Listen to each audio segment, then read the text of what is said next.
પ્રધાનમંત્રી નરેન્દ્ર મોદી અને સેશેલ્સના રાષ્ટ્રપતિ વચ્ચે હૈદરાબાદ હાઉસમાં દ્વિપક્ષીય મંત્રણા દરિયાઈ સુરક્ષા અને વેપાર પર મુકાયો વિશેષ ભાર.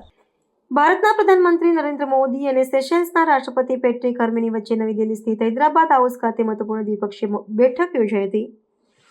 ઓક્ટોબર 2025માં સેશેલ્સના રાષ્ટ્રપતિ પદનો કાર્યભાર સંભાળ્યા બાદ પેટ્રિક હર્મેનીની આ પ્રથમ ભારત મુલાકાત છે, જે બંને દેશો વચ્ચેના રાજદ્વારી સંબંધોના 50 વર્ષ પૂર્ણ થવાના અવસરે યોજાઈ રહી છે. આ બેઠકમાં બંને નેતાઓ વચ્ચે પ્રતિનિધિમંડળ સ્તરની મંત્રણા થઈ હતી, જેમાં વેપાર, સુરક્ષા અને પરસ્પર સહયોગને વધુ સુદૃઢ બનાવવા પર ભાર મૂકવામાં આવ્યો હતો.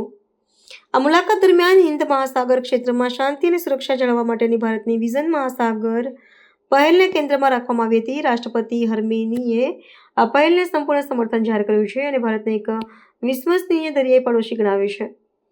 બેઠક પૂર્વે સેશેલ્સના રાષ્ટ્રપતિએ રાજઘાટ પર જઈને રાષ્ટ્રપિતા મહાત્મા ગાંધીને પુષ્પાંજલિ અર્પણ કરી હતી. આ ઉપરાંત વિદેશ મંત્રી એસ જયશંકરે પણ રાષ્ટ્રપતિ હર્મેની સાથે મુલાકાત કરી હતી અને ગ્લોબલ સાઉથના વિકાસ માટે ભારતની કટિબદ્ધતા દોહરાવી હતી. સેશેલ્સના રાષ્ટ્રપતિની આ 5 દિવસીય યાત્રાનો પ્રારંભ ચેન્નાઈ અને મુંબઈથી થયો હતો, જ્યાં તેમણે સ્વાસ્થ્ય, ડિજિટલ ટેકનોલોજી અને કોસ્ટલ મેનેજમેન્ટ ક્ષેત્રે સહયોગ વધારવા માટે ઉદ્યોગ જગતના અગ્રણીઓ સાથે ચર્ચા કરી હતી. મુંબઈમાં તેમણે મહારાષ્ટ્રના મુખ્યમંત્રી સાથે પોર્ટ આધારિત વિકાસ અંગે પણ પરામર્શ કર્યો હતો. પ્રધાનમંત્રી મોદી સાથેની આ ઉચ્ચસ્તરીય બેઠક બંને રાષ્ટ્રો વચ્ચેની વ્યૂહાત્મક ભાગીદારીને નવી ઊંચાઈએ લઈ જશે અને આગામી સમયમાં સંરક્ષણ તથા આર્થિક ક્ષેત્રે નવા કરારો થવાની સંભાવના છે.